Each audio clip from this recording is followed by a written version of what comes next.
Assalamualaikum warahmatullahi wabarakatuh. Selamat siang Ibu dan teman-teman. Di sini saya Titin Prasetyawati dengan NPM 212201111 mewakili kelompok 10 dengan dosen pembimbing Ibu Novita Nirmalasari ingin menjelaskan tentang mineral.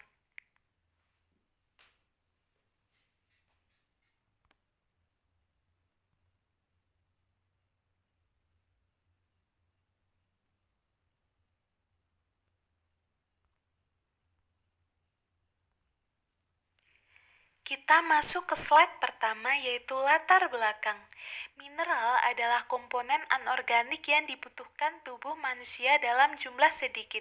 Meskipun hanya dibutuhkan sedikit, kekurangan mineral dapat menimbulkan berbagai macam penyakit. Fungsi mineral dalam tubuh yaitu memberikan struktur, yakni di tulang dan gigi. Mineral juga berfungsi dalam regulasi seperti konduktivitas, kontraksi otot, permeabilitas membran, dan mengendalikan tekanan darah.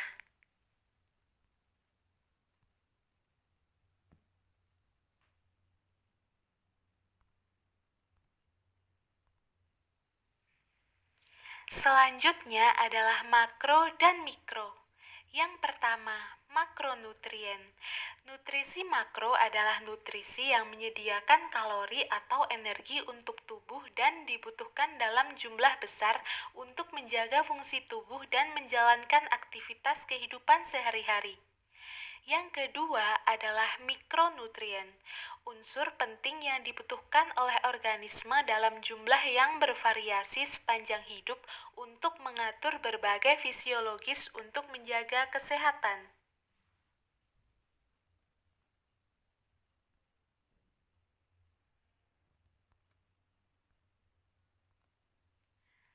Selanjutnya kita masuk ke bagian pengertian. Mineral, salah satu komponen yang dibutuhkan makhluk hidup dan dikenal sebagai zat organik. Mineral makro, mineral yang menyusun hampir 1% dari total berat badan manusia dan dibutuhkan dengan jumlah lebih dari 100 mg per hari. Mineral mikro, mineral yang dibutuhkan dengan jumlah kurang dari 100 mg per hari.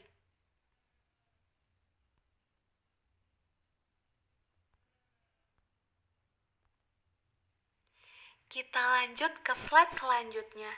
Apa itu mineral? Mineral adalah padatan senyawa kimia homogen non-organik yang memiliki bentuk teratur dan terbentuk secara alami. Mineral digolongkan menjadi dua, yaitu mineral makro dan mineral mikro. Yang pertama, mineral makro. Contoh dari mineral makro adalah kalsium, fosfor, dan magnesium. Untuk kalsium dibutuhkan tubuh sekitar kurang dari 500 mg per hari.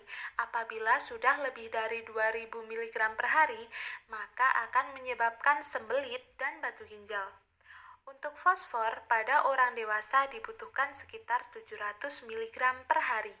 Kebutuhan dasar untuk magnesium pada orang dewasa sekitar 350 mg per hari. Yang kedua, mineral mikro. Contoh dari mineral mikro adalah besi, seng, dan yodium. Besi dibutuhkan sekitar 22 mg per hari untuk orang dewasa. Kemudian, seng sekitar 13 mg per hari untuk orang dewasa. Sedangkan yodium dibutuhkan sekitar 150 mg per hari pada orang dewasa.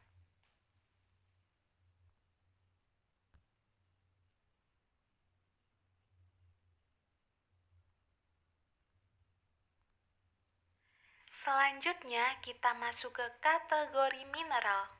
Yang pertama ada mineral makro utama dengan kalsium dengan lambang Ca, fosfor dengan lambang P, magnesium dengan lambang Mg, sulfur dengan lambang S, kalium dengan lambang K, klorida dengan lambang Cl, natrium dengan lambang Na.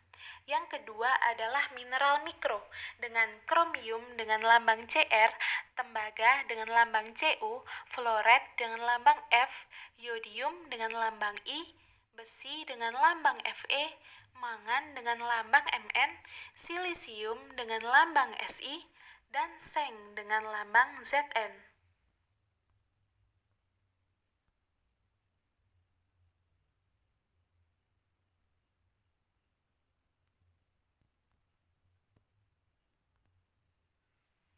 Yang selanjutnya adalah standar kecukupan gizi.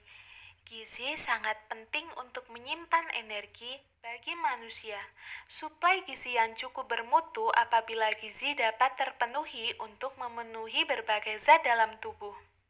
Standar kecukupan mineral anak usia 7-9 tahun adalah sebagai berikut.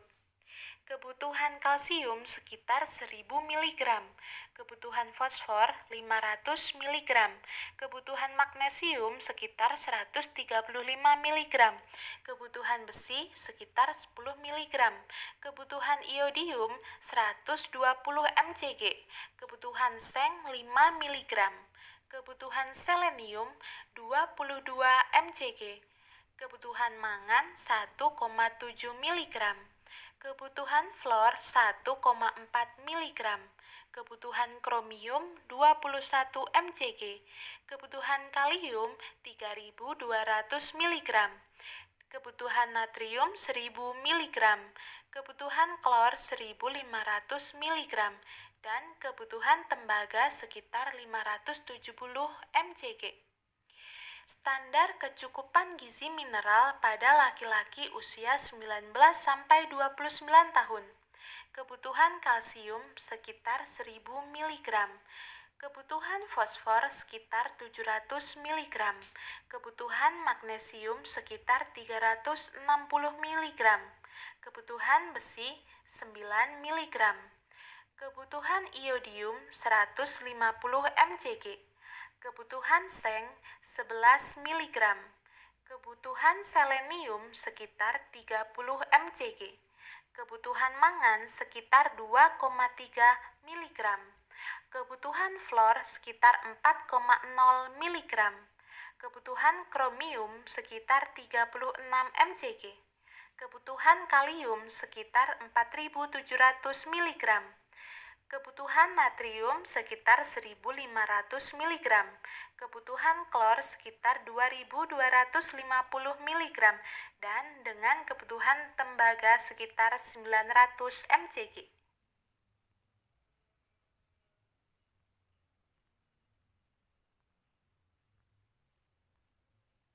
Yang selanjutnya kita akan bahas tentang jenis makanan dan metabolismenya. Yang pertama, kacang-kacangan. Makanan mengandung mineral tinggi yang bisa tingkatkan energi tubuh, salah satunya adalah kacang dan biji-bijian. Seperti diketahui, kacang dan biji-bijian memiliki sejumlah nutrisi dan vitamin sehat yang bermanfaat bagi tubuh. Di antara kandungan kacang dan biji-bijian tersebut seperti seng, mangan, magnesium, selenium, serta fosfor. Yang kedua adalah telur. Telur mengandung cukup banyak nutrisi dan vitamin yang bermanfaat bagi tubuh. Di antara kandungan nutrisi telur seperti zat besi, fosfor, seng, selenium, protein, vitamin, dan lain sebagainya. Selain penting untuk mencukupi kebutuhan mineral, telur juga dapat menjadi bahan alami yang bermanfaat bagi kesehatan seperti menurunkan risiko sakit jantung, serta dapat meningkatkan energi. Selain itu, telur dapat menjadi menu sarapan sehat yang bisa menjadi program dalam penurunan berat badan.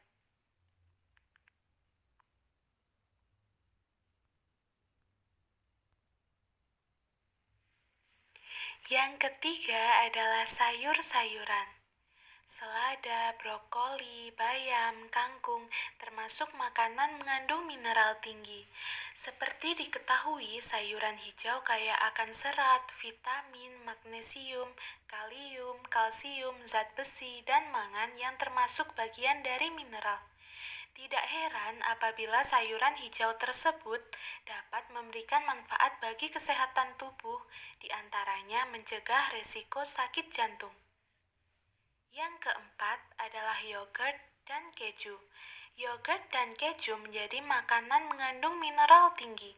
Di antara kandungan nutrisi dalam yogurt dan keju seperti kalium, kalsium, fosfor, seng, dan selenium. Kedua jenis makanan ini juga kerap menjadi menu diet sehat yang bermanfaat bagi tubuh. Salah satunya menjaga kesehatan jantung. Sejumlah resep seperti oatmeal dan salad dapat menjadi pilihan nikmat konsumsi yogurt dan keju.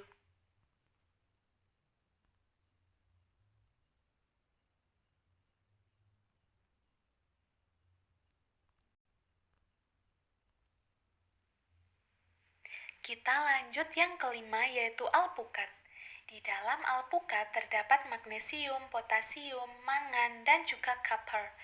Dalam penelitian, partisipan yang mengonsumsi potasium 24% lebih rendah risiko mengalami stroke dan penyakit jantung. Tak hanya itu, mineral seperti potasium juga penting untuk mengendalikan tekanan darah serta kesehatan jantung. Yang keenam adalah aneka buah beri. Di dalamnya terdapat potasium, magnesium, dan juga mangan. Asupan mangan sangat penting untuk metabolisme energi, mengelola fungsi sistem syaraf, serta kekebalan tubuh. Yang ketujuh adalah kerang. Jenis hewan laut bercangkang seperti kerang memiliki sumber mineral terkonsentrasi seperti zinc, copper, selenium, dan zat besi. Dan yang kedelapan adalah buah-buahan. Buah mengandung kaya antioksidan dan serat, dan mengandung mineral seperti potasium, mangan, magnesium, dan copper.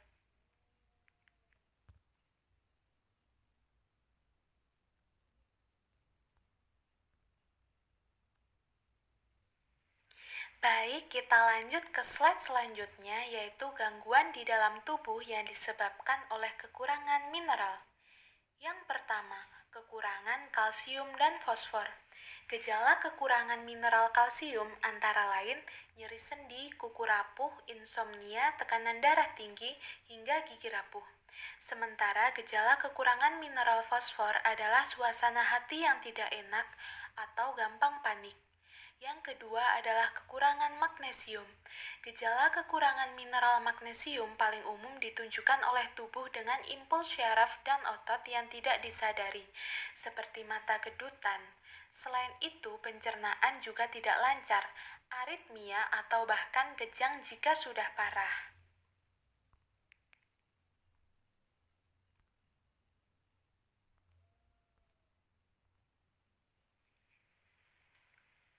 Yang ketiga adalah kekurangan sodium.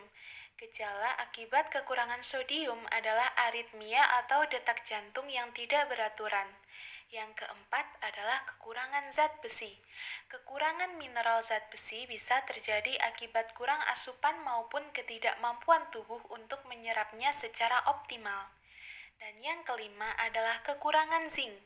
Gejala kekurangan mineral zinc antara lain penurunan kemampuan indera penciuman dan pengecap, rambut rontok, diare hebat, gangguan penglihatan, hingga ruam di area mulut dan kelamin.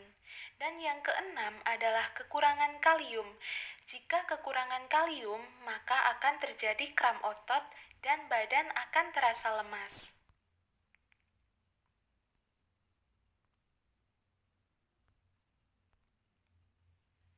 Baik, dari penjelasan yang sudah saya sampaikan tadi, maka dapat diambil kesimpulan yaitu mineral adalah suatu zat padat yang tersusun dari senyawa kimia yang dibentuk secara alami oleh peristiwa-peristiwa anorganik yang memiliki penempatan atom secara beraturan dan memiliki sifat kimia dan fisika tertentu.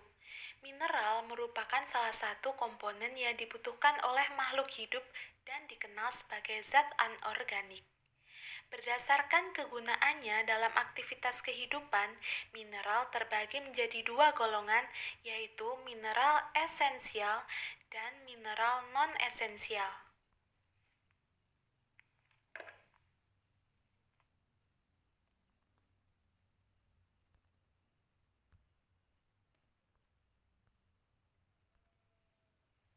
Sekian topik pembahasan tentang mineral yang dapat kami sampaikan. Mohon maaf bila ada kesalahan. Wassalamualaikum warahmatullahi wabarakatuh.